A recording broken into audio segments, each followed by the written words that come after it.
में right wing का काफ़ी ज़्यादा उदय हो रहा है और राइट विंग जो वहाँ की पार्टियां हैं वो एंटी इमिग्रेशन, जो भारत से एशिया से जा रहे हैं इमिग्रेंट्स, उनके विरुद्ध में खड़ा कर रही है।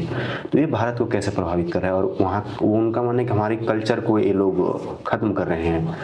तो इन चीज़ों को भारत को क्या प्रभाव पड़ रहा है? देखिए, इसमें जो मेरा मानना है सीधे तौर पे, क्योंकि जो राइट विंग फोर्सेस की जो बात की जा रही है कि काफ़ी सारे राइट विंगर्स अब धीरे धीरे विश्व राजनीति में अपने कदम बढ़ा रहे हैं। धीरे धीरे यूरोप और अमेरिका जैसे मुल्कों में वही लोग सत्ता में काबिज होते जा रहे हैं। तो उसका कारण ये है कि पिछले बहुत सालों से जो लेफ्ट आइडियोलॉजी ने या लेफ्ट ग्रुप्स ने, पार्टीज ने जो एक मिथ फैला के रखा था कि कि लेफ्ट आइडियोलॉजी के माध्यम से ही विश्व व्यवस्था लिबरल होगी या उसके फायदे हम लोगों को मिलेंगे। तो अब धीरे धीरे कहीं ना कहीं जो समाज है वो खुद ही ये देख रहा है कि लेफ्ट आइडियोलॉजी एक प्रकार का छलावा है, इससे किसी भी प्रकार से फायदा नहीं हुआ। क्योंकि आप अगर चाइना की बात करें तो वन पार्टी नेशन है और वो भी कम्युनिस्ट आइडियोलॉजी लेफ्ट विंगर्स को मानते हैं। रशिया भी वही है, लेकिन क्या उन्होंने अपने देश में इक्वल डिस्ट्रीब्यूशन ऑफ वेल्थ किया, जो कि एक बेसिक आइडियोलॉजी है लेफ्ट की। लेकिन जितने भी कम्युनिस्ट राष्ट्र रहे या जो कम्युनिस्ट विचारधारा को मानते थे, आज भी वहाँ गरीब गरीब है और अमीर अमीर ही है।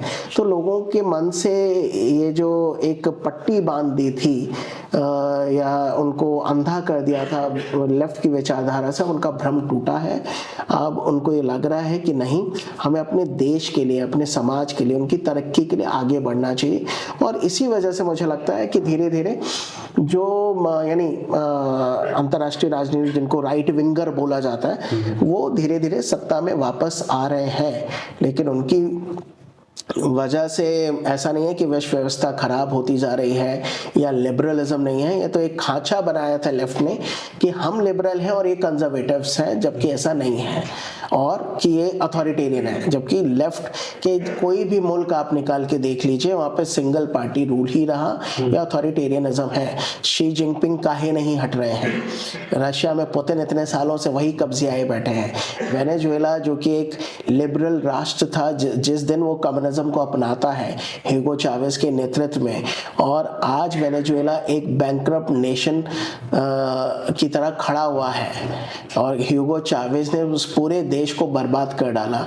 क्यूबा, चिली, इन सब का हाल बेहाल है। तो मुझे लगता है कि आम नागरिकों ने इन सारे एग्जाम्पल्स को देखते हुए कि नहीं, जहाँ जहाँ लेफ्ट का डोमिनेंस रहा, धीरे धीरे समाज का बिखराव हुआ है, इसलिए वो अब दूसरी आइडियोलॉजी की तरफ बढ़े हैं, क्योंकि वो चाहते हैं कि उनके समाज को एकजुट रख पाए।